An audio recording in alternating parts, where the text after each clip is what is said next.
अस्सलामुअलैकुम दोस्तों, पिछली किस्त में आपने देखा कि आकिस कहती है तो इन्होंने सुरंग क्यों बनाई है, क्या घूमने फिरने के लिए बनाई है। सिरमा कहती है कि क्या सच में यहाँ कोई सुरंग है। तोतकेन कहती है कि तुम्हें इस सुरंग के बारे में कैसे पता। फिर आकिस सोचती है कि इस सुरंग के बारे में आकिस को बातूका ने बताया था। अभी काया की नजर तैमूर के हाथ पर पड़ती है जो कि जख्मी था।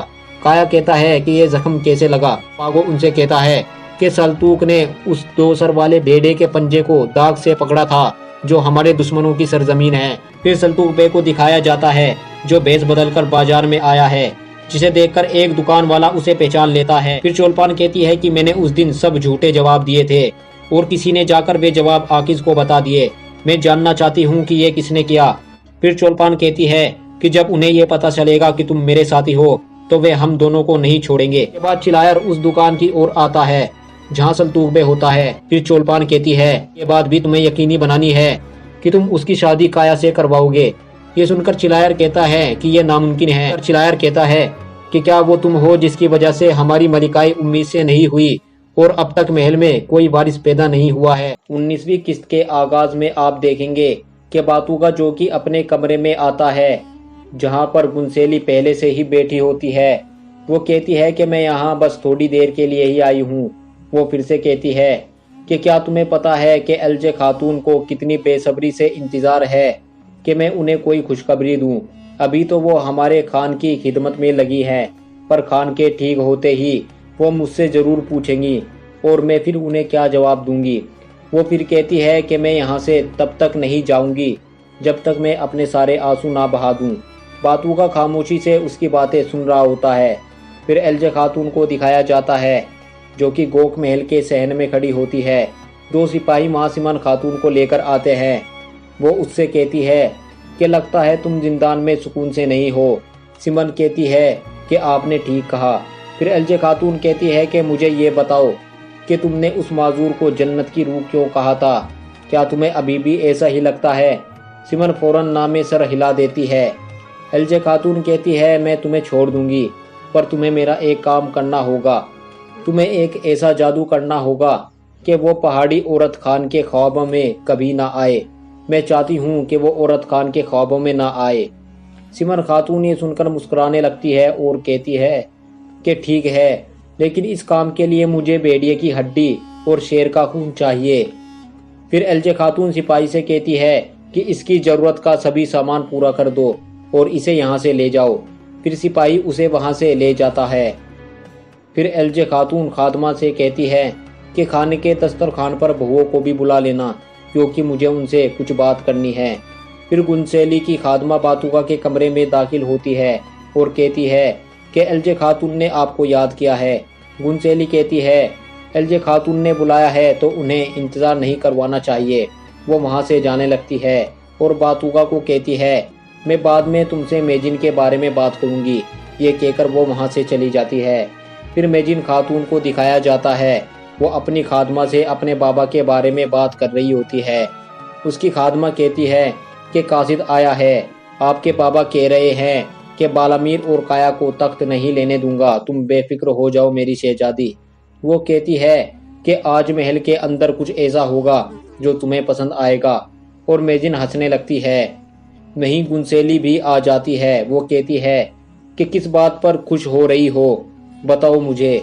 मेजिन कहती है कि बातूका की शादी होने वाली है, फिर हम 3 बहू हो जाएंगी, बस इस बात पर ही खुश हो रही हूँ।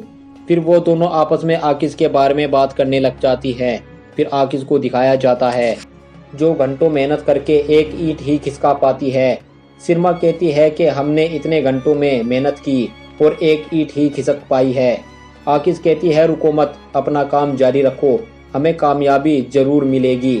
फिर एलजे खातून को दिखाया जाता है और वहाँ मेजिन और गुनसेली खातून भी मौजूद होती है और खादमा उन्हें एक शरबत पेश करती है जिसे चीन के बादशाह ने वहाँ भेजा था। जब सब वो शरबत ले लेते हैं तो गुनसेली वो लेने से इनकार कर देती है। तो एलजे खातून उससे पूछती है कि तुम ये क्यों नहीं ले रही हो। तो वो कहती है कि मुझे नहीं चाहिए। एलजे खातून इलाई से कहती है कि तुम गुनसेली खातून को शहद और लो का शरबत दे दो।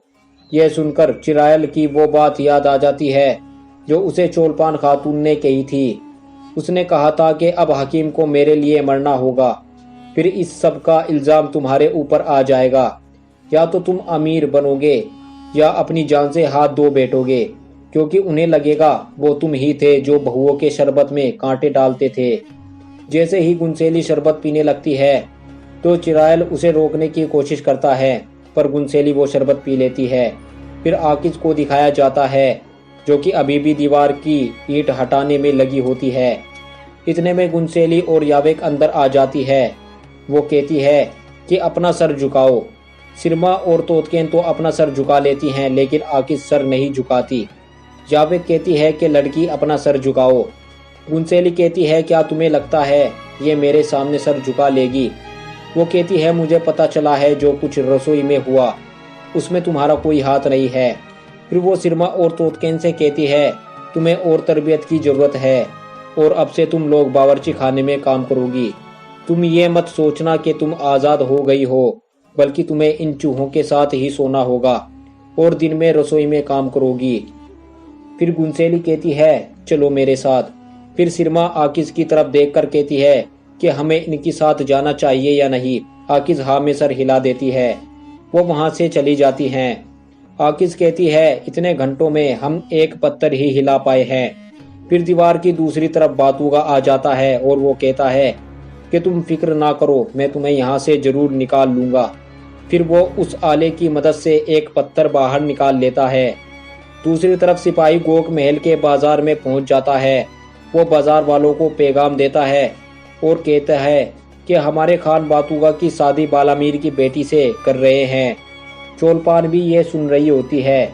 कोनता और यमान भी ये सुन रहे होते हैं और यमान कहता है कि कमजोर इंसान अभी मौत से बचा है और अभी अपनी बेटे की शादी भी कर रहा है। फिर वो सिपाही कहता है कि शादी गोक के साया निशान होगी और इसमें तीरंदाजी का मुकाबला भी होगा।